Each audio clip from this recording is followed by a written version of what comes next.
Seorang gadis SMA bernama Jiwoo terlihat menghabiskan waktunya sendirian di kamarnya. Lalu dia terlihat sedikit berolahraga sebelum akhirnya dia bersiap-siap pergi ke sekolah.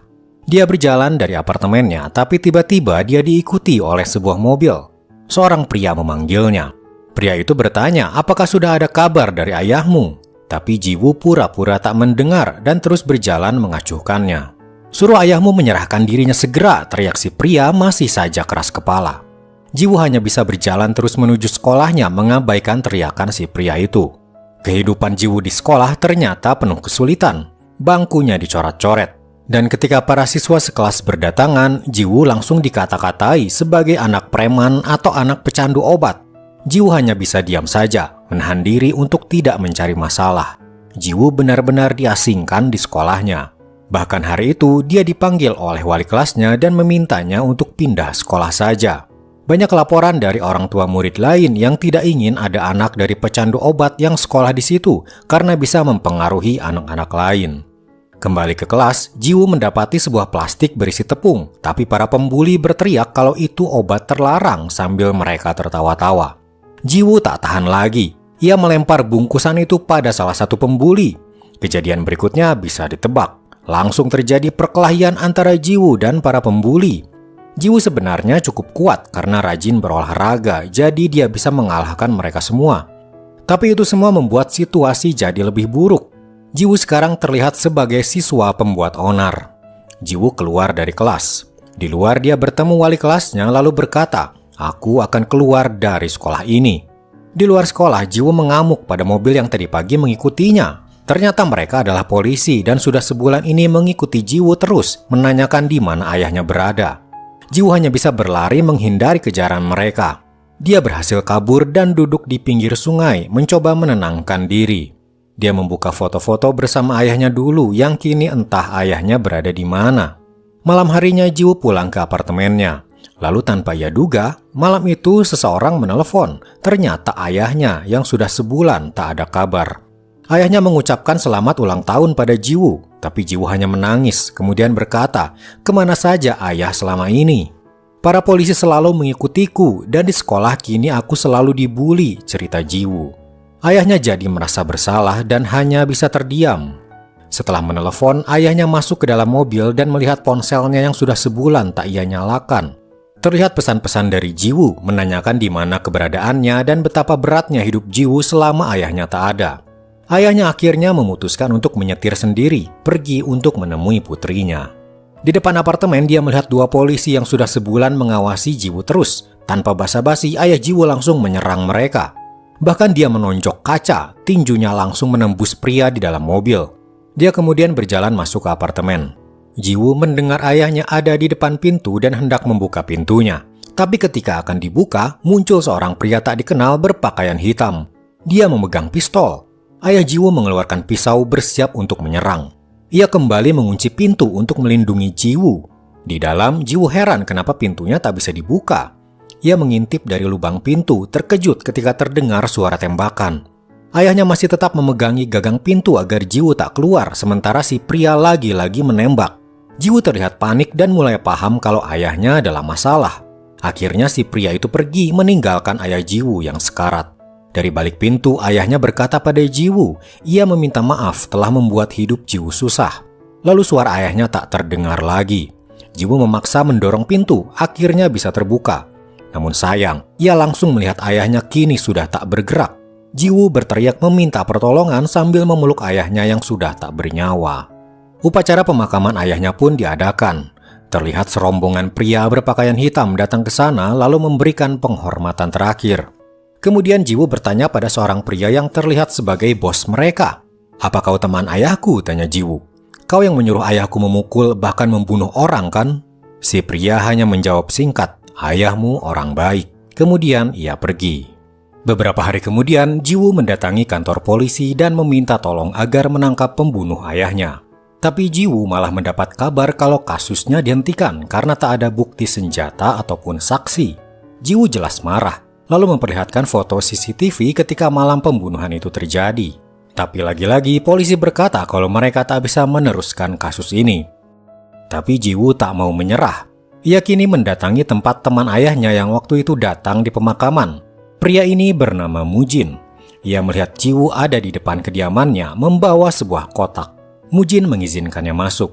Ketika masuk ke dalam, Jiwoo melihat orang-orang sedang membuat semacam obat. Ia pun masuk ke ruangan Mujin.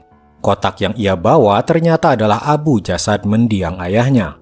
Lalu tanpa basa-basi, Jiwoo berkata, "Tolong temukan pembunuh ayahku, aku akan membunuhnya."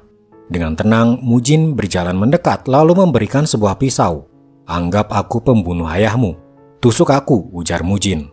Jiwoo kini ketakutan, ia tak tahu harus berbuat apa. Kemudian Mujin menampar Jiwoo lalu menyuruhnya keluar. Di meja Mujin, terlihat dirinya dan ayah Jiwoo yang berfoto bersama memperlihatkan kalau mereka adalah sahabat dekat. Malam itu Jiwoo termenung di kamarnya. Tiba-tiba ada suara bel pintu terdengar. Jiwoo langsung waspada. Perlahan ia berjalan ke depan pintu dan melihat lewat lubang pintu. Muncul pria berjaket hitam dan wajahnya sempat terlihat. Tapi tak lama pria itu pergi lagi. Jiwoo ketakutan, jangan-jangan pria tadi adalah pembunuh ayahnya. Lalu tiba-tiba entah keberanian dari mana ia kini mengambil tongkat dan malah keluar mengejar si pria tadi. Di tengah derasnya hujan dia mengejar si pria yang sudah naik mobil. Namun pria itu terus melaju meninggalkan Jiwoo. Tekad Jiwoo untuk menemukan pembunuh ayahnya tak sedikit pun surut. Kini dia menempel poster-poster berisi tulisan siapa yang mengenal pria di foto CCTV ini akan mendapat imbalan 5 juta won. Sementara di jalanan, sebuah mobil berhenti. Ternyata itu Mujin.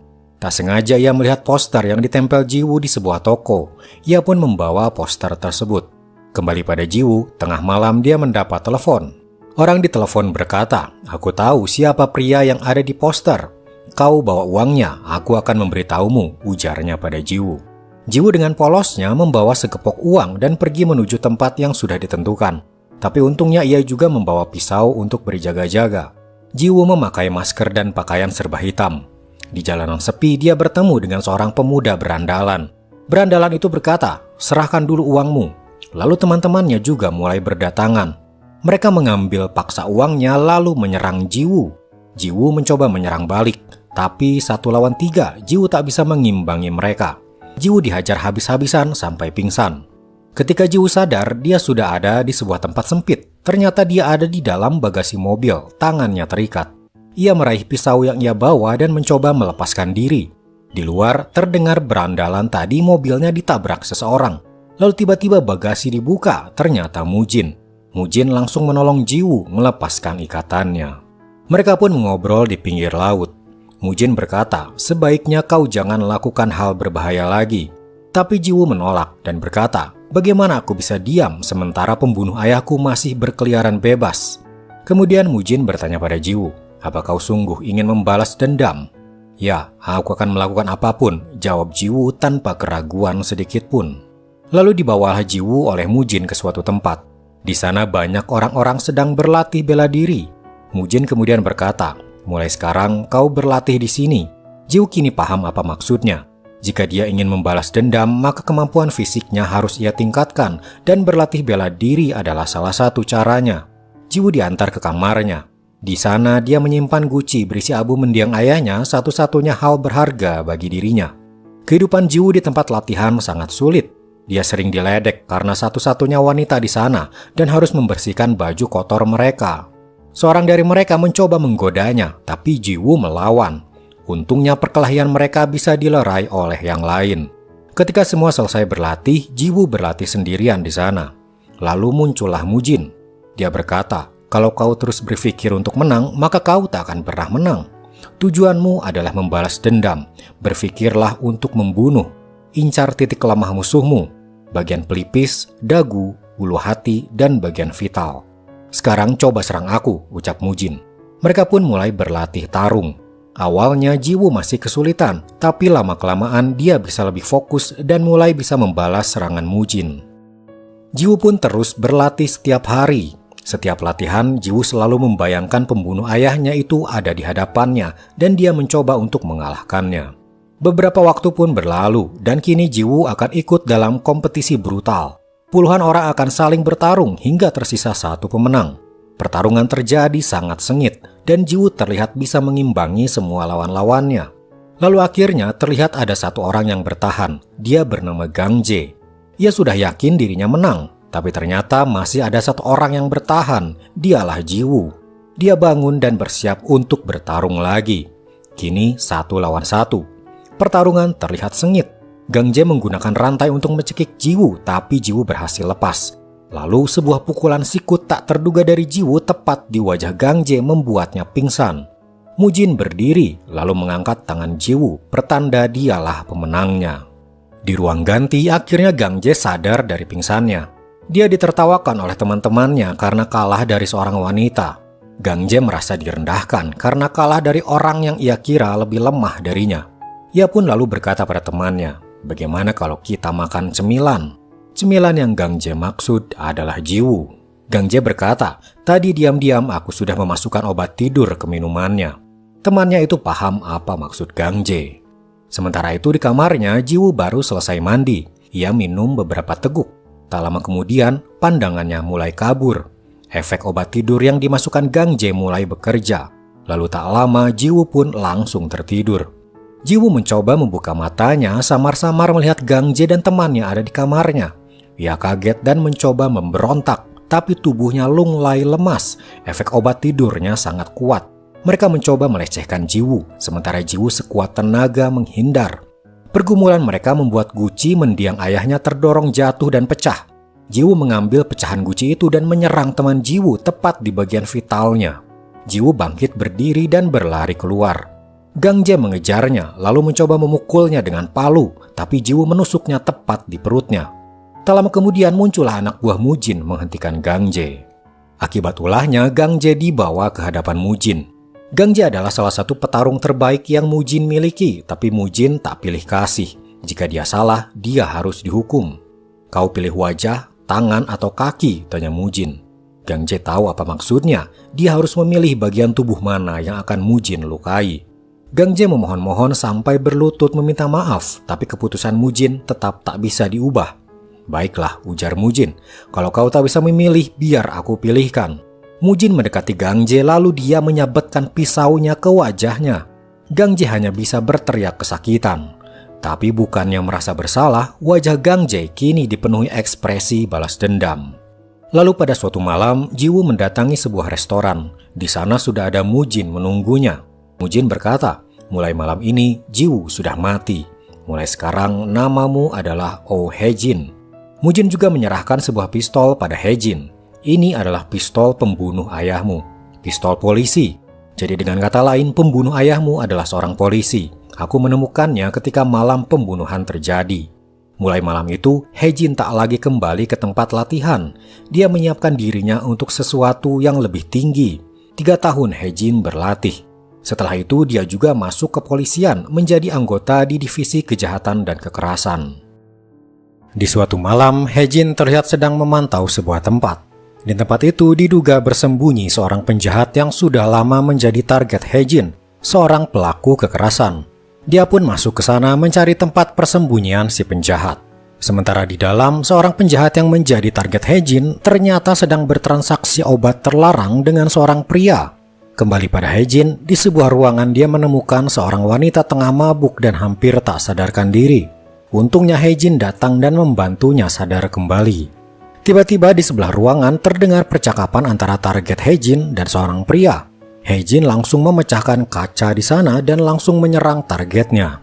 Si pria yang tadi bertransaksi kini terlihat ikut bertarung. Akhirnya Hae-jin berhasil melumpuhkan targetnya dan akan dibawa oleh Hae-jin. Tapi tiba-tiba si pria yang satunya berkata kalau dia adalah targetku. Ternyata pria ini juga adalah polisi bernama Pildo dari divisi obat terlarang. Target Hae-jin ini ternyata juga seorang pengedar dan sudah 6 bulan menjadi target dari divisi obat terlarang. Terlihat Hae-jin dan Pildo sama-sama tak mau kalah. Mereka ingin orang ini dibawa ke divisi mereka masing-masing.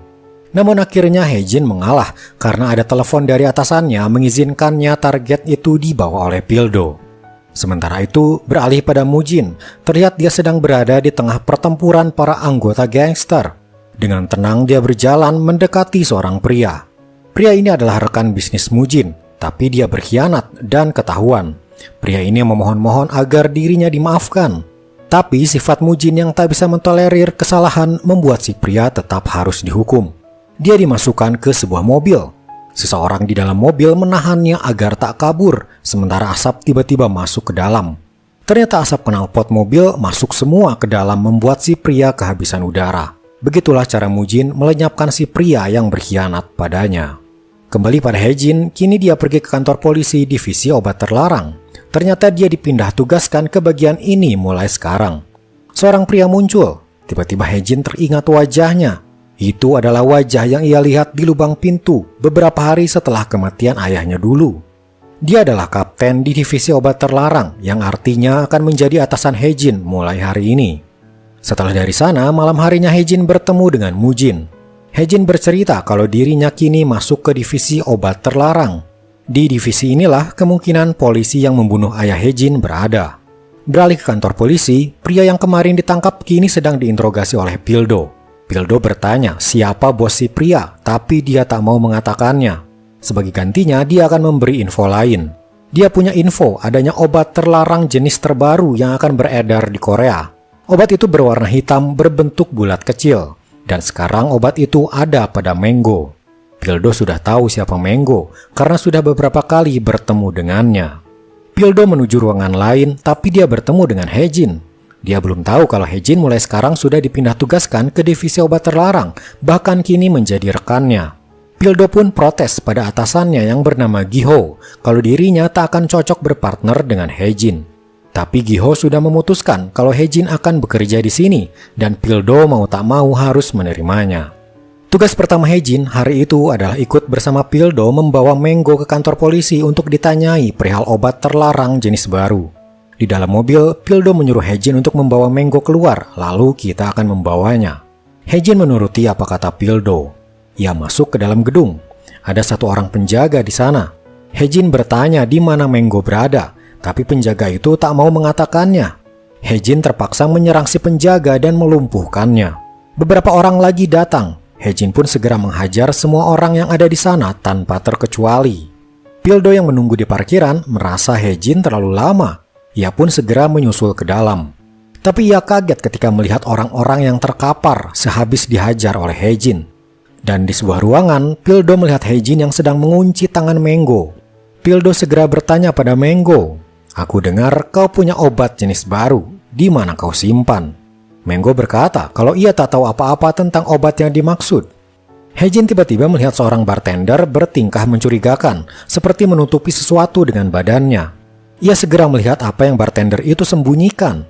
Hae-jin mengambil sebuah botol kaca dan mengeluarkan isinya. Bulatan kecil berwarna hitam pun keluar. Itulah obat yang Pildo maksud. Karena terbukti memiliki obat terlarang tersebut, Mango langsung dibawa untuk diperiksa di kepolisian. Sementara Pildo dan Hae-jin juga kembali untuk menginterogasi Mango. Di ruang interogasi, Mango ditanyai, "Siapa yang memberikan obat ini padamu?" Mango bercerita, dia mendapatkannya dari seorang pria yang kejam. Sementara itu, di sebuah bar, seorang pria berpakaian jaket bulu bermotif sayap datang.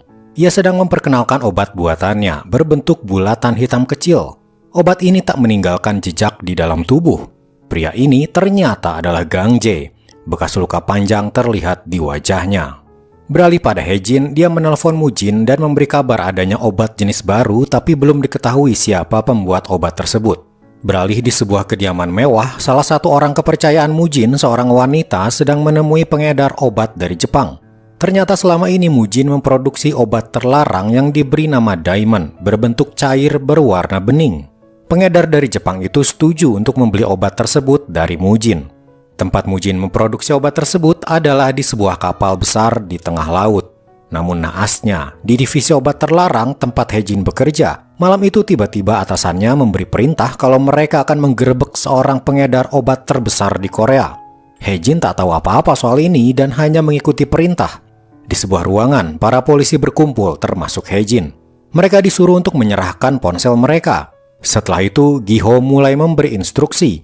Target mereka adalah Mujin, seorang pengedar kelas kakap di Korea yang sudah lama menjadi incaran polisi. Hae-jin melihat gambar di depannya dengan tatapan kosong. Ia tak percaya kalau malam ini dia harus menangkap Mujin, orang yang sudah menyelamatkan hidupnya. Ketika mereka di perjalanan di dalam mobil, Hae-jin mencoba mengambil ponselnya untuk mengabarkan Mujin, tapi ia takut ketahuan dan mengurungkan niatnya. Mereka kemudian naik ke perahu menuju kapal tempat Mujin memproduksi obat terlarangnya. Para polisi sudah mendapat info kalau malam itu Mujin berada di sebuah kapal tempat obatnya diproduksi. Para polisi berhasil naik ke kapal Mujin dan langsung berpencar untuk mulai menggerebek kapal tersebut. Satu persatu, orang-orang di kapal mulai mereka lumpuhkan tanpa suara. Hejin pun kini terpaksa ikut melumpuhkan para awak kapal di sana agar tidak dicurigai. Beberapa polisi terlihat memasang kamera di badannya agar Giho bisa melihat situasi dan memberi perintah. Kemudian di sebuah tempat, Hejin melihat Mujin ada di bawahnya sedang mengecek para pekerjanya. Sementara itu, Pildo juga melihat Mujin dan ia langsung turun ke bawah. Hejin tak punya waktu lagi, ia harus segera menyelamatkan Mujin. Lalu ketika Pildo hendak menangkap Mujin, tiba-tiba tembakan terdengar dan lampu seketika padam. Itu membuat Mujin punya waktu untuk menghancurkan barang bukti, menjatuhkan bahan kimia agar terbakar. Hejin ikut turun ke bawah dan Mujin sempat melihat Hejin, kemudian ia berlari keluar. Keadaan menjadi kacau. Mujin terlihat berlari menuju ujung kapal lalu ia terjun ke laut menyelamatkan diri. Sementara para polisi kini sibuk memeriksa barang bukti yang mungkin masih tersisa. Giho datang ke kapal itu dan menemukan bekas tembakan yang tadi terjadi. Ia menemukan sebuah pistol. Hejin juga ada di sana, melihat reaksi Giho ketika menemukan pistol itu. Itu adalah pistol yang digunakan ketika pembunuhan ayah Hejin terjadi. Ternyata Hejin sengaja meletakkannya di situ. Sementara itu, Mujin sudah kembali ke markasnya dan dia tampak sangat marah karena kapalnya kini berhasil disita kepolisian. Tapi untung dia berhasil kabur. Taeju sebagai asistennya berkata, kenapa Hejin tidak mengabari kita kalau terjadi penggerebekan? Sepertinya ia mencoba memprovokasi Mujin agar mencurigai Hejin. Di kantor polisi mereka terlihat kesal karena operasi penggerebekan mereka gagal. Giho bahkan memeriksa satu persatu pistol yang para anggotanya bawa, termasuk pistol Hejin. Tapi untungnya semua pelurunya terlihat utuh, karena yang Hejin gunakan untuk menembak adalah pistol yang dipakai ketika ayahnya terbunuh. Pildo mengerti kekesalan atasannya itu. Dia mengajak Hejin melihat sesuatu, yaitu sebuah bagan foto para kriminal besar dan semua itu berpusat pada Mujin. Tapi yang Hejin perhatikan adalah di sana ada foto ayahnya. Pildo bercerita, dia bernama Donghun, teman baik Mujin, terbunuh 5 tahun lalu. Tapi kita belum tahu siapa pembunuhnya. Selesai bekerja, Hejin dan teman-temannya mampir dulu di sebuah restoran. Mereka mengobrol tentang kegagalan mereka menangkap Mujin. Pildo berkata, tak ada cara lain selain kita menyerang lagi di lain waktu. Ponsel Hejin berbunyi. Ia pun pergi ke belakang dan mengangkatnya. Ternyata dari Mujin. Hejin langsung meminta maaf karena tak bisa memberitahu kalau ada penggerebekan karena ia tak sempat. Operasi itu dilakukan tiba-tiba sekali. Hejin memberitahu kalau ternyata sudah lama ada CCTV yang bisa polisi akses di hotel tempat Mujin menginap. Mujin pun paham, sepertinya ada pengkhianat di pihaknya sampai-sampai CCTV pun bisa polisi akses. Hejin juga berkata, yang menembak ketika di kapal adalah aku untuk mengacaukan situasi agar Mujin bisa kabur, lalu meletakkan pistol itu sengaja agar ditemukan oleh Giho. Lalu pada suatu malam, Hejin melihat Giho pergi sendirian. Ia pun diam-diam mengikuti kemana Giho pergi. Giho ternyata datang ke lab forensik dan bertemu dengan seorang dokter. Ternyata Giho memberikan pistol yang ia temukan untuk diperiksa. Para ahli forensik mencoba untuk melihat nomor seri pistol tersebut. Sementara itu beralih pada Gang Jae, dia ternyata punya rencana malam itu. Ia pergi ke sebuah tempat yang ternyata adalah tempat latihannya dulu milik Mujin. Tanpa basa-basi, dia dan para anak buahnya langsung menyerang orang-orang di sana tanpa ampun. Gang Jae dan anak buahnya menggunakan senjata tajam, sementara orang-orang di sana baru berlatih bela diri. Mereka tak siap dengan kebrutalan Gang Jae. Di antara mereka ternyata Taeju juga ada di sana dan dia mencoba menghentikan Gang Jae. Tapi Gang Jae malah makin menjadi. Satu persatu mereka dihabisi, membuat Taeju akhirnya menyerah. Gang Jae kemudian berkata pada Taeju, "Kau pilih mana? Wajah, tangan, atau kaki?" Itu pilihan yang dulu Mujin tanyakan pada Gang Jae. Kini Gang Jae tanya balik. Ia pun langsung menusuk tangan Taeju. Tujuan Gang Jae memang ingin membalas dendam atas wajahnya yang Mujin rusak. Kembali pada Hejin, dia mendapat telepon adanya hal mengerikan di sebuah tempat latihan. Ia pun segera datang ke sana. Sampai di sana banyak ambulans berdatangan karena banyaknya korban. Ia melihat Taeju, tapi Hejin berpura-pura tak mengenalinya. Ia pun masuk ke dalam lalu menemukan sebuah tulisan besar di lantai bertuliskan, "Aku kembali." Lalu mereka menemukan obat butiran hitam. Ternyata si pemilik obat inilah yang menjadi dalang kebrutalan di tempat latihan. Esok harinya mereka langsung memeriksa CCTV di sekitar kawasan di sana dan juga menanyai toko-toko apakah mereka melihat sesuatu yang mencurigakan malam itu. Namun mereka tak mendapat info apapun. Setelah itu, Pildo berpisah karena ada urusan lain sementara Hae-jin juga harus pergi ke suatu tempat. Beralih di sebuah kuil, di sana sedang ada upacara pemakaman. Ternyata para korban kejadian tadi malam pemakamannya dilakukan di tempat itu. Mujin dan para anak buahnya melakukan penghormatan terakhir pada para korban. Hae-jin juga datang ke sana mengenakan jaket dan helm, tapi ia urungkan niatnya dan kembali pergi. Tapi di jalan ia berpapasan dengan Pildo dan Gi-ho. Pildo menengok pada sosok berhelm itu, tapi ia kemudian lanjut berjalan. Ketika akan masuk kuil, Gi-ho dan Pildo dihadang oleh Tae-ju. Gi-ho berkata ia hanya ingin memberi penghormatan, tapi Pildo tak diizinkan masuk. Setelah dari sana, Gi-ho menemui Mujin. Tampak Mujin sedang sangat kesal karena masalah ini. Di sana Gi-ho mewanti-wanti Mujin kalau kepolisian pasti akan segera menangkapnya. Mujin menjawab dengan tegas kalau dia tak akan bisa ditangkap. Beralih pada Gang Jae, dia terlihat sangat senang setelah kemarin malam dia berhasil menghancurkan tempat latihan Mujin dan orang-orangnya. Dia bahkan akan melanjutkan rencana lain, kali ini untuk menghabisi Mujin. Beralih ke kantor polisi, rekan Pildo dan Hae-jin mendapat foto yang terekam di kamera dashboard sebuah mobil di sana. Terlihat foto Gang Jae. Mereka kini tahu pelaku semalam di tempat latihan adalah dia. Gi-ho pun segera menyusun rencana cara agar Mujin bisa ia tangkap dengan menggunakan Gang Jae sebagai umpan. Pertama, dia akan melepaskan Menggo yang waktu itu mereka tahan. Gang Jae pasti akan menggunakan Menggo untuk memasarkan obat hitamnya lagi. Lalu Mujin juga pasti akan bergerak, kemudian antara Mujin dan Gang Jae akan saling bentrok. Disitulah polisi akan meringkus Mujin ketika dia lengah. Hae-jin segera memberikan info ini pada Mujin kalau lepasnya Menggo hanyalah jebakan untuknya. Beberapa hari para polisi menunggu kabar. Kemudian Gi-ho memberi info terbaru kalau sepertinya organisasi Mujin akan hancur karena ada orang dalam yang berkhianat. Hae-jin juga kaget mendengar kalau ada pengkhianat di sisi Mujin. Ia pun segera mencari tahu siapa orangnya. Malam itu ia pergi dengan motornya. Sementara itu Tae-ju juga ternyata diam-diam akan pergi. Di dalam mobil dia menemukan sebuah kertas. Setelah membacanya, dia langsung melesat pergi. Di sebuah persimpangan, terlihat Gi-ho berdiri menunggu sesuatu.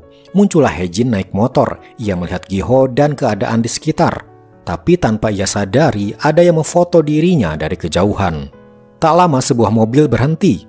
Di dalamnya ternyata Tae-ju dan dia seperti janjian dengan Gi-ho. Hae-jin juga melihat mobil itu. Ia jadi curiga kalau Tae-ju lah yang menjadi pengkhianat. Tapi tiba-tiba ia bertemu Pildo. Hae-jin langsung kabur, tapi ditahan Pildo. Terjadilah perkelahian mereka berdua. Pildo berusaha membuka helm Hae-jin, tapi Hae-jin terus menghindar dan mencoba kabur. Ia akhirnya terjun ke bawah jembatan, tepat di atas truk berisi kardus. Hae-jin turun dari truk, berlari ke motornya, kemudian pergi. Di jalan, Hae-jin sekali lagi melihat Gi-ho dan Tae-ju. Tapi tak lama, Tae-ju pun pergi. Ternyata itu semua adalah rencana Gi-ho sengaja untuk menjebak Hae-jin. Dia sudah curiga ketika ada orang berhelm di pemakaman tempo hari. Gi-ho curiga orang itu adalah mata-mata Mujin yang ada di kepolisian. Bahkan dia sudah curiga kalau orangnya adalah Hae-jin. Ia pun menyuruh Pildo untuk mengawasi Hae-jin. Sementara itu Hae-jin sudah sampai di rumahnya dan menelpon Mujin. Dia sadar kalau kejadian tadi adalah rencana Gi-ho untuk menjebak dirinya. Kalau Gi-ho curiga ada mata-mata Mujin di kepolisian. Sementara itu, Tae-ju juga merasa dijebak karena kertas yang ia dapatkan adalah palsu. Itu adalah jebakan Gi-ho agar terlihat Tae-ju mengkhianati Mujin. Sementara di kantornya, Gi-ho memberikan file Hae-jin kepada Pildo untuk ia selidiki. Lalu di pagi hari, Hae-jin terlihat datang ke rumah sakit bagian lab forensik. Dia datang dan mengambil hasil forensik pistol untuk mengetahui nomor serinya. Dari sana, Hae-jin segera ke kantor polisi. Ia kemudian bertemu dengan Gi-ho dan memberitahu kalau hasil forensik pistol sudah ada. Pistol itu milik seorang polisi bernama Junsu. Siapa dia? Tanya Hae-jin. Diam-diam Hae-jin bersiap dengan pisau di belakang punggungnya karena ia curiga Gi-ho lah pemilik pistol itu dan dialah pembunuh ayahnya. Gi-ho menjawab, Junsu adalah anggota timku. Baru sebulan bekerja, dia tewas. Dan yang membunuhnya adalah Mujin. Jawaban dari Gi-ho ini membuat Hae-jin menutup kembali pisaunya. Ia lalu langsung menemui Mujin untuk mendapatkan kepastian. Di pinggir laut, mereka mengobrol, dan Hae-jin bertanya apakah benar Mujin pernah membunuh polisi bernama Junsu. Mujin menjawab, itu tak benar. Justru Gi-ho lah yang menipuku. Jawaban dari Mujin ini membuat Hejin bingung siapa yang benar. Beralih pada Gang Jae, dia terlihat menemui Menggo setelah Menggo dilepaskan dari penjara. Selain membantu memasarkan obat hitam Gang Jae, ternyata Menggo juga punya info lain, yaitu dia pernah bertemu dengan seorang polisi wanita. Gang Jae langsung mengenalinya, dialah Jiwoo. Maka Gang Jae pun berencana untuk membalas dendam pada Jiwoo. Siang itu, Hejin terlihat mendatangi sebuah tempat. Tapi diam-diam Pildo mengikutinya. Hejin terus bergerak hingga dia sampai di sebuah parkiran gedung tempat Menggo. Pildo tiba-tiba masuk ke mobilnya Hejin, membuatnya kaget. Pildo bertanya, "Apa yang kau lakukan?"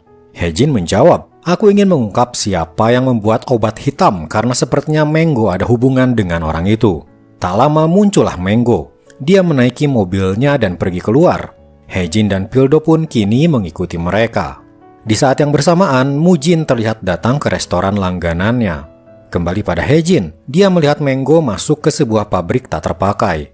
Pildo menelepon rekannya di kantor polisi dan memberikan alamat pabrik tersebut. Kemudian Hejin dan Pildo masuk ke pabrik itu lewat jalan belakang. Di sana mereka mengawasi Menggo yang memarkir mobilnya di bawah. Kembali pada Mujin, di restoran dia merasa ada yang tak beres.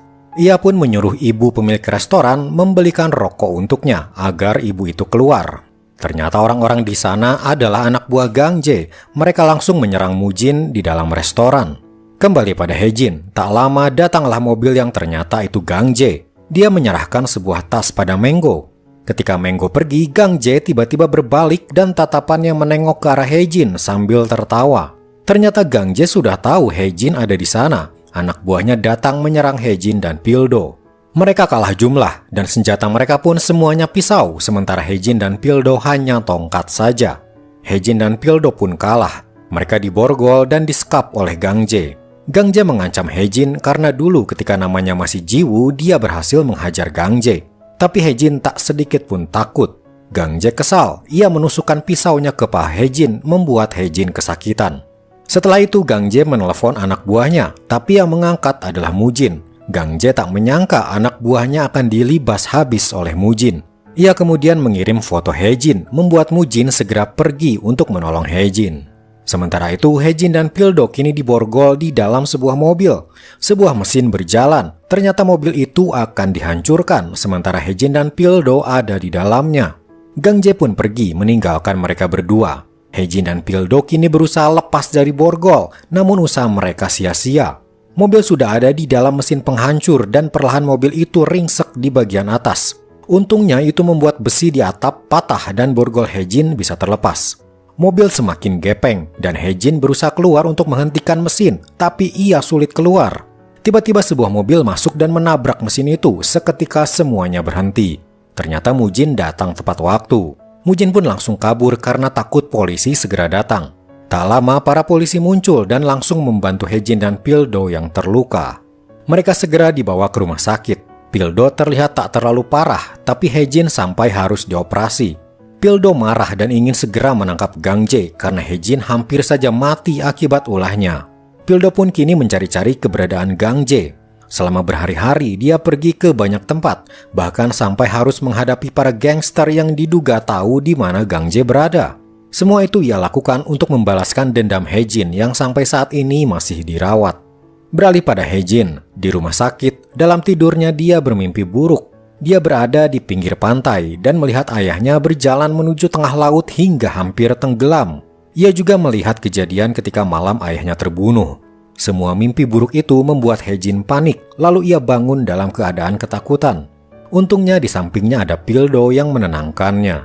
Ketika Hejin mulai tenang, Pildo berkata, "Kau punya dendam pribadi pada Gang Jae kan? Ketika di pabrik waktu itu, aku mendengar kalian saling kenal dan Gang Jae ingin membunuhmu. Aku juga punya dendam pribadi," ujar Pildo. "Alasanku menjadi polisi adalah karena adikku terbunuh dan aku ingin mencari pelakunya. Tapi sampai hari ini aku tak tahu siapa pelaku itu." Hari itu ternyata Hejin sudah diperbolehkan pulang. Pildo pun mengantar Hejin untuk bertemu dengan rekan-rekannya dan makan bersama merayakan kesembuhan Hejin.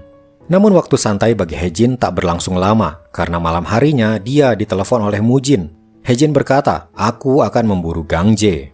Esok harinya Hejin sudah kembali ke kantor untuk bekerja. Tapi pagi itu ia bertemu seseorang yang membuatnya kaget.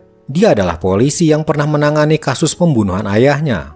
Polisi itu hanya tersenyum karena ketika melihat ID card-nya namanya jadi Hae-jin, bukan lagi Ji-woo. Hae-jin sempat cemas nama sebenarnya akan terbongkar. Tapi tampaknya polisi itu tidak mengatakan apapun tentang diri Hae-jin yang sebenarnya. Sementara itu, Mu-jin menerima kabar kalau seorang polisi yang bernama Jin-se hari ini bertemu dengan Gi-ho. Mu-jin ternyata kenal siapa polisi itu. Setelah Jin-se bertemu Gi-ho, ia pun pergi keluar dari kantor. Di luar, dia bertemu Hae-jin. Hae-jin berkata, "Kalau kau membongkar identitasku, aku tak akan tinggal diam." Jin-se hanya tersenyum dan berkata, "Tenang saja, tak ada gunanya bagiku memberitahu siapa dirimu sebenarnya." Ternyata malam itu, Jin-se bertemu dengan Mu-jin. Mereka memang sudah saling kenal. Jin-se terbiasa menutupi kasus Mu-jin dengan imbalan obat terlarang, karena ternyata Jin-se adalah seorang pecandu. Tapi malam itu, tiba-tiba Jin-se dicekik oleh anak buah Mu-jin hingga dia tak bisa bernafas. Kemudian Jin-se diceburkan ke laut. Ternyata Mu-jin ingin melenyapkan siapa saja yang mengetahui identitas Hae-jin sebenarnya. Lalu pada suatu hari, Mu-jin mendapat info kalau Gang-jae akan pergi dengan kapal. Mu-jin pun berencana menghadangnya di pelabuhan. Akan terjadi perang antar gangster, pihak Mu-jin dan pihak Gang-jae. Namun di suatu siang, Gi-ho mendapat telepon dari orang tak terduga. Gang-jae meneleponnya. Gang-jae berkata, "Aku akan membantumu menangkap Mu-jin asalkan kau melepaskanku." Gi-ho pun diberitahu kalau nanti Gang-jae dan Mu-jin akan bertemu di pelabuhan. Kesempatan ini tak disia-siakan Gi-ho. Di hari yang ditentukan, ia dan para anggota polisi lainnya sudah siap di lokasi. Gang-jae sudah sampai duluan di pelabuhan. Kemudian tak lama, Mu-jin pun tiba juga di sana. Puluhan anggota gangster di dua pihak bersiap bertempur. Dan pertempuran pun terjadi. Pihak polisi masih belum bergerak, mereka menunggu instruksi dari Gi-ho. Lalu Gang-jae terlihat menjauhi keramaian dikejar oleh Mu-jin. Saat itulah para polisi datang, langsung mengepung para gangster yang sedang bertempur. Mereka langsung dilumpuhkan dan ditahan. Sementara itu, Hae-jin juga baru sampai di sana. Ia melihat Gang-jae dan Mu-jin. Di atas besi-besi konstruksi, Gang-jae dan Mu-jin berkelahi menggunakan pisau mereka. Pildo juga mengejar mereka dan melihat perkelahiannya. Lalu sebuah tusukan dari Gang-jae berhasil menembus perut Mu-jin. Hae-jin tiba tepat waktu sebelum Gang-jae menebas Mu-jin. Ia menodongkan pistolnya pada Gang-jae. Hae-jin lalu berkata pada Mu-jin, "Pergilah." Mu-jin pun kabur dari sana. Ia turun, tapi tiba-tiba Gi-ho menghadangnya. Namun sebuah mobil melaju kencang membuat Gi-ho menghindar. Ternyata itu Tae-ju langsung menolong Mu-jin. Mu-jin pun berhasil kabur. Kembali pada Hae-jin, ia masih menodongkan pistolnya pada Gang-jae. Gang-jae berteriak, "Aku akan mengungkap semua kebenaran. Kau, Ji-woo." Tembakan dilesatkan. Gang-jae tak sempat menyelesaikan kalimatnya. Hae-jin terus menembak Gang-jae berkali-kali. Pildo yang melihat kejadian itu hanya bisa mematung. Ia tak percaya Hae-jin akan menembak mati Gang-jae. Sementara itu, Mu-jin terlihat kesakitan di dalam mobilnya. Luka-lukanya cukup parah. Di dalam terowongan, mobilnya berhenti dan Mu-jin keluar. Setelah itu, Tae-ju naik lagi ke mobil dan meninggalkan Mu-jin sendirian. Mu-jin berjalan menyusuri salju, terseok-seok menuju perbukitan. Ketika malam tiba, dia sampai di sebuah kuil. Seorang biksu melihatnya dan langsung menolongnya. Beralih pada Hae-jin, dia terlihat berhalusinasi. Membunuh Gang-jae dengan tangannya sendiri membuat dirinya merasa sangat bersalah. Dan bayangan Gang-jae seolah hidup kembali dan menyerang dirinya, membuat Hae-jin dihantui rasa trauma. Suatu malam dia mendengar ada orang di depan rumahnya. Ternyata itu Pildo. Dia datang membawakan Hae-jin makanan. Pildo pun masuk ke rumah Hae-jin dan di sana mereka mengobrol. Pildo berkata, "Dulu kau berkata alasanmu menjadi polisi karena kau ingin menangkap seseorang. Jadi Gang-jae lah orangnya ya?" tanya Pildo. Hae-jin tak menjawabnya. Ia tak bisa bercerita kalau ia sedang mengincar pembunuh ayahnya dan kemungkinan Gi-ho lah si pembunuh itu. Ia hanya berkata dulu Gang-jae pernah berniat melecehkannya karena sebelumnya ia dicekoki obat terlarang. Cerita itu tak sepenuhnya bohong juga, jadi Hae-jin memutuskan menceritakannya pada Pildo. Malam itu Hae-jin tertidur, Pildo pun keluar dan pulang. Beberapa hari kemudian, Mu-jin yang dirawat oleh seorang biksu kini sudah sadar dan luka-lukanya mulai sembuh. Ternyata biksu itu adalah kawan lama Mu-jin dan dia tahu Mu-jin ini siapa. Sementara itu di kantor polisi, Gi-ho memerintahkan untuk mencari Mu-jin. Mereka tahu Mu-jin saat kabur sedang terluka, jadi tak mungkin pergi jauh. Beralih pada Hae-jin, suatu hari dia mendapat sebuah kiriman surat. Anehnya, nama di surat itu adalah untuk Ji-woo, nama Hae-jin dulu. Ia pun membuka surat tersebut. Ia kaget melihat ayahnya berfoto memakai seragam polisi. Ia lebih kaget lagi ketika melihat name tag-nya. Namanya Jun-soo. Padahal selama Hae-jin hidup, nama ayahnya adalah Dong-hun.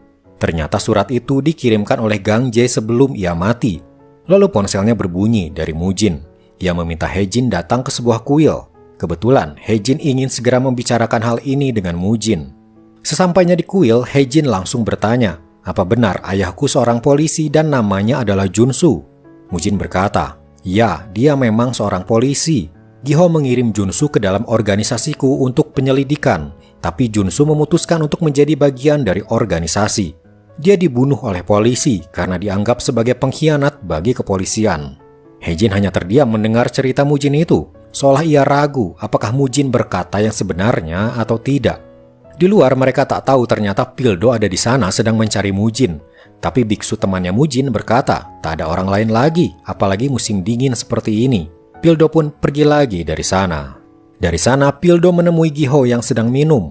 Tampaknya Gi-ho sedang banyak pikiran hingga dia mabuk. Pildo pun mengantar Gi-ho yang mabuk ke apartemennya. Tapi di saat yang bersamaan, ternyata Hae-jin juga datang ke apartemen Gi-ho. Tiba-tiba seseorang masuk, tapi itu bukan Hae-jin. Seorang pria berpakaian hitam langsung menyerang Gi-ho. Gi-ho ditusuk, tapi berhasil melukai tangan si penyerang. Penyerang itu kabur. Tak lama muncul Hae-jin ke sana. Ia memegang gagang pintu lalu kaget ketika ada darah menempel. Hae-jin masuk. Gi-ho menembak mengenai tangan Hae-jin. Gi-ho mengira penyerang tadi adalah Hae-jin. Hae-jin mengarahkan pisaunya lalu bertanya, apa yang terjadi pada ayahku ketika dia dibunuh? Gi-ho lalu sadar, ini adalah tentang Dong-hun atau Jun-soo, dan Hae-jin ini ternyata adalah anaknya yang bernama Ji-woo. Ji-woo, Mu-jin itu iblis, ujar Gi-ho tiba-tiba menangis. Dari luar ternyata Pildo kembali lagi karena mendengar suara tembakan. Hae-jin buru-buru kabur lewat jendela, turun dengan tali. Tapi sebelum kabur, Gi-ho memberi tas ransel padanya. Hae-jin membukanya di dalam mobil. Di dalamnya ada kertas berisi laporan ayah Hae-jin untuk kepolisian. Ternyata saat itu Mu-jin menganggap Jun-soo atau Dong-hun sudah menjadi sahabatnya dan masuk organisasi. Tapi suatu hari Mu-jin menemukan sebuah mesin tik dan di dalamnya ada laporan untuk kepolisian. Ternyata Jun-soo hanyalah berpura-pura masuk organisasi Mu-jin dan masih mengirim laporan terbaru untuk kepolisian. Ada juga bukti surat pemakaman ayah Hae-jin yang mengurusnya adalah Gi-ho. Itu artinya ayah Hae-jin sampai mati adalah sebagai anggota polisi, bukan anggota organisasi Mu-jin. Hae-jin langsung pergi dengan mobilnya. Ia menyetir sambil menangis. Ia seperti dikhianati oleh Mu-jin. Awalnya ia yakin kalau Gi-ho adalah pembunuh ayahnya dan Mu-jin adalah penyelamatnya. Tapi kini faktanya terbalik. Mu-jinlah yang membunuh ayah Hae-jin. Mu-jin yang ia anggap sebagai penyelamat hidupnya adalah pembunuh ayahnya. Tiba-tiba Hae-jin berhenti di jalan dan ia muntah. Semua kenyataan ini tak sanggup ia terima. Selama bertahun-tahun ia berlatih untuk membunuh, ternyata targetnya orang yang salah, bukan kepolisian atau Gi-ho. Target sebenarnya yang harus Hae-jin bunuh adalah Mu-jin. Setelah mulai tenang, Hae-jin kini datang ke rumah sakit. Gi-ho ternyata dirawat dan memerlukan operasi akibat luka-lukanya. Hae-jin baru sadar, darah menetes dari tangannya luka akibat tertembak oleh Gi-ho di apartemennya. Sementara itu Mu-jin mendapat telepon dari Tae-ju kalau dia gagal membunuh Gi-ho. Ia juga berkata, Hae-jin datang menemui Gi-ho dan ia sudah tahu semua kebenarannya. Kita harus membunuhnya, ujar Tae-ju. Beberapa hari kemudian Hae-jin terlihat akan pergi membawa abu mendiang ayahnya. Tapi di luar ia langsung disergap. Kepalanya ditenggelamkan. Hae-jin mencoba memberontak melepaskan diri. Ia berhasil lepas dan langsung menghajar orang-orang yang menyerangnya. Ternyata Tae-ju mendapat perintah dari Mu-jin untuk membunuh Hae-jin. Di dalam, Hae-jin sudah menghabisi ketiga orang yang menyerangnya tadi. Tae-ju masuk ke dalam, sepertinya ia harus menghabisi Hae-jin oleh tangannya sendiri. Dan dimulailah pertarungan mereka berdua. Mereka menggunakan pisau sebagai senjatanya dan saling menyerang. Terlihat kemampuan Hae-jin lebih baik. Ia berhasil membuat Tae-ju terluka cukup parah. Hae-jin menancapkan pisau di leher Tae-ju berusaha untuk menghabisinya. Hingga akhirnya ia pun berhasil mengalahkan Tae-ju. Sementara itu di kantor polisi, Pildo dan rekan-rekannya terlihat baru saja keluar. Tiba-tiba di luar muncul sebuah mobil. Mujin turun dari mobil itu membuat semua orang tercengang. Mereka tak menyangka Mujin akan datang. Mujin langsung dibawa ke ruang interogasi.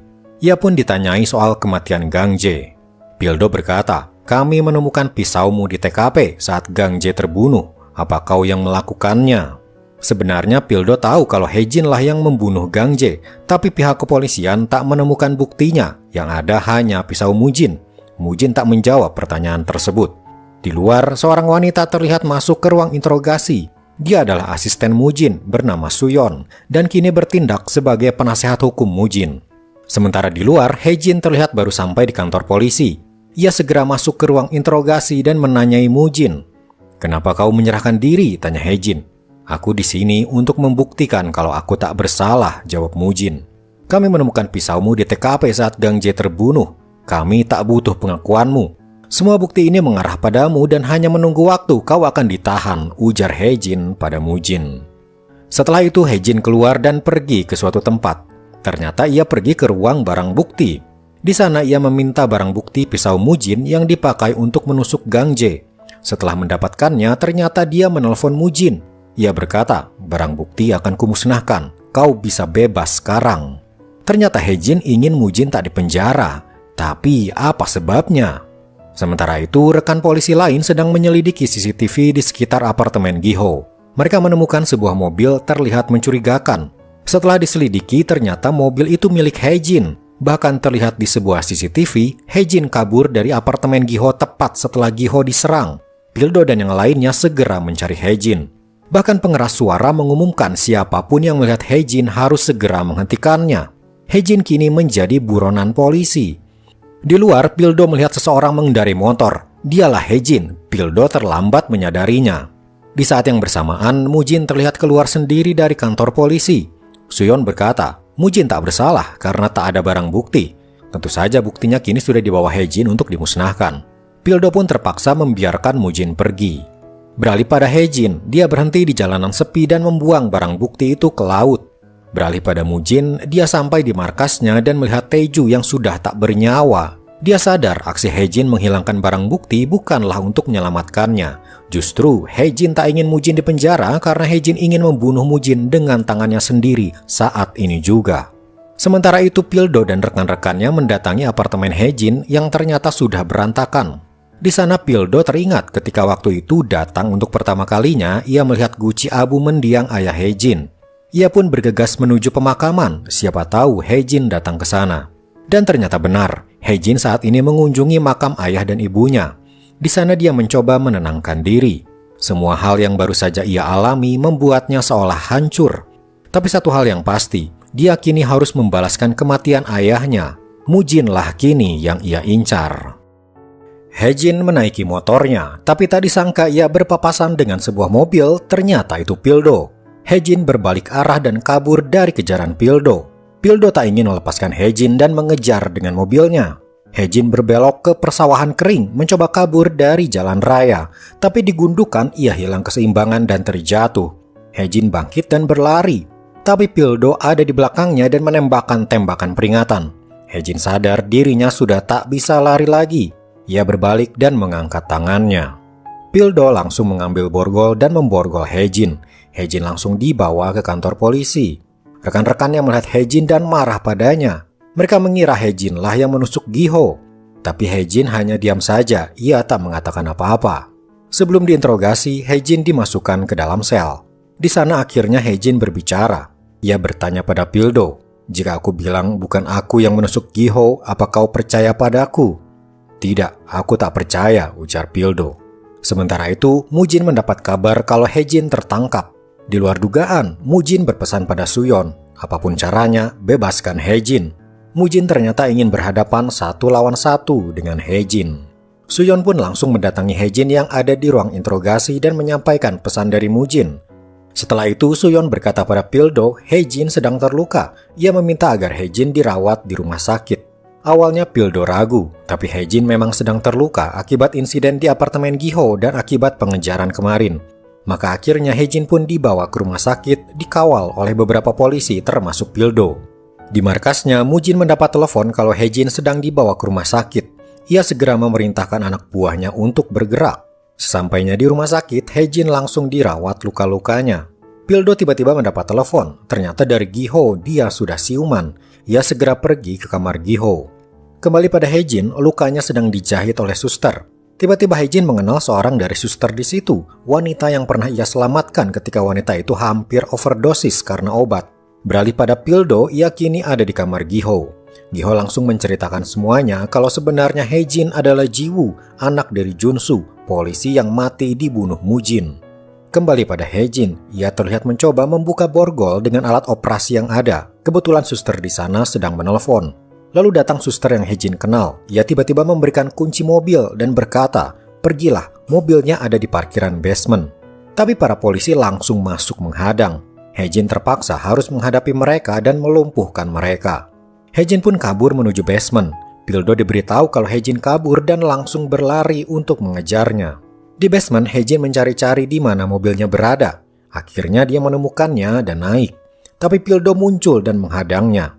Pildo tahu Hejin akan pergi untuk membunuh Mujin, maka dari itu ia melarangnya. Pildo memborgol tangannya dan tangan Hejin. Tapi Hejin berkata, "Aku sudah merelakan masa depanku untuk menangkap pembunuh ayahku. Tapi aku malah ditipu dan kini aku jadi pembunuh. Aku akan menyelesaikan ini semua," ujar Hejin. Tapi tiba-tiba muncul gerombolan anak buah Mujin. Mereka berdua masih terborgol, lalu masuk ke dalam mobil dan kabur. Mereka berkendara hingga larut malam. Hingga akhirnya Pildo menghentikan mobilnya, ternyata mereka pergi ke pantai. Di sana ada sebuah penginapan milik teman Pildo, lalu mereka pun masuk ke dalam. Kondisi Hejin yang tadi penuh amarah kini sudah mulai tenang. Pildo pun membantu merawat luka-luka Hejin. Pildo berkata, "Ketika adikku terbunuh, setiap hari aku membawa pisau kalau aku bertemu dengan pembunuh adikku. Tapi pada akhirnya itu hanya menyakiti diriku sendiri dan itu menghancurkanku. Kau jangan hancur sepertiku," ujar Pildo pada Hejin. Sementara itu di markasnya, Mujin terlihat sedang mengingat masa lalunya. Persahabatannya dengan Junsu atau Donghun membuat dia merasa sakit hati karena merasa dikhianati. Mujin masih ingat ketika dia tahu kalau Junsu ternyata memberi laporan rahasia tentang dirinya pada pihak kepolisian. Malam itu dia datang ke apartemen Junsu. Di sana dia menembak Junsu, sementara teriakan Jiwoo di dalam apartemen terdengar olehnya. Mujin sudah menganggap Junsu sebagai sahabat terbaiknya, tapi Junsu mengkhianatinya. Dan kini anaknya Jiwoo atau Hejin akan datang untuk membalaskan dendam ayahnya. Dia akhirnya memutuskan untuk menghadapi Hejin apapun resikonya. Mujin mengambil pistol dari brankas dan pergi mencari Hejin. Sementara itu pagi harinya Hejin dan Pildo mendatangi kantor polisi. Ketika hampir sampai, tiba-tiba seorang pengendara motor berhenti di samping mobil mereka. Dia mengeluarkan pistol dan tanpa diduga, Pildo ditembak tepat di dahinya. Pildo langsung tewas meninggalkan Hejin yang terpaku. Hejin akhirnya bisa bergerak dan langsung keluar dari mobil. Amarahnya memuncak. Dia membawa pistol dan datang ke markas Mujin. Tapi di sana dia dihadang oleh para anak buah Mujin. Dia pun harus melumpuhkan mereka semua terlebih dulu sebelum bertemu dengan Mujin. Hejin berlari dan segera masuk lift. Ia terlihat membuang peluru di pistolnya, hanya menyisakan satu saja, itu peluru untuk Mujin. Tapi di depan pintu ruangan Mujin, seorang pengawal yang ahli bela diri menghalangi Hejin. Hejin terpaksa harus berhadapan dengannya. Kemampuannya sangat hebat, membuat Hejin kewalahan. Hejin terpaksa menembaknya. Peluru untuk Mujin ia pakai untuk membunuh lawannya itu. Ia pun masuk ke dalam ruangan Mujin. Di sana Mujin sudah bersiap dengan pistolnya, tapi dia meletakkannya lagi. Di lantai Hejin melihat foto ayahnya dan Mujin terlihat sangat akrab. Hejin tak sudi ayahnya dekat dengan Mujin dan merobek bagian Mujin. Lalu dia mengikatkan pisau ke tangannya, memastikan kalau pisaunya tak akan terlepas. Hejin benar-benar sudah bertekad untuk membunuh Mujin. Perkelahian pun terjadi. Hejin yang sudah luka-luka akibat perkelahian sebelumnya membuatnya kerepotan menghadapi Mujin. Beberapa kali Mujin berhasil melukai Hejin dengan pisaunya. Bahkan sebuah tusukan di perut membuat Hejin terluka cukup parah. Hejin semakin babak belur, luka-lukanya ada di sekujur tubuhnya. Ia bahkan harus berpegangan pada Mujin untuk bangun. Mujin mengangkat pisaunya untuk membunuh Hejin, tapi Hejin memegang tangannya dan membelokkannya ke perut Mujin. Mujin bangkit sambil mengambil pistol Hejin. Ia tarik pelatuknya, tapi ternyata pelurunya habis. Hejin langsung menyerang. Tusukan tepat di dada Mujin membuat matanya terbelalak. Lalu hanya dalam hitungan detik nyawa Mujin melayang. Hae-jin berhasil membalaskan dendam ayahnya. Ia pun berjalan masuk ke dalam lift keluar dari sana. Di jalan, Hae-jin terhuyung-huyung mencoba untuk tetap sadar. Kejadian itu pun kini sudah berlalu. Kini Hae-jin sudah kembali pulih dan kini sedang berada di pemakaman ayah dan ibunya. Dari sana ia juga mengunjungi makam Pildo, satu-satunya orang yang mengerti dirinya. Namun sayang, Pildo juga kini sudah meninggal. Dan film pun selesai. Nah itulah guys, seluruh alur cerita dari drama My Name. Film yang penuh dengan adegan action dan plot twist yang tak terduga membuat drama ini seru untuk ditonton. Gimana menurut kalian? Terima kasih untuk kalian yang selalu menonton sampai akhir ya. Kalau kalian suka dengan video ini, silakan like dan subscribe supaya admin semangat menyajikan video alur cerita berikutnya yang gak kalah serunya. Oke, sampai sini dulu video kali ini. Sampai jumpa di video berikutnya. Bye.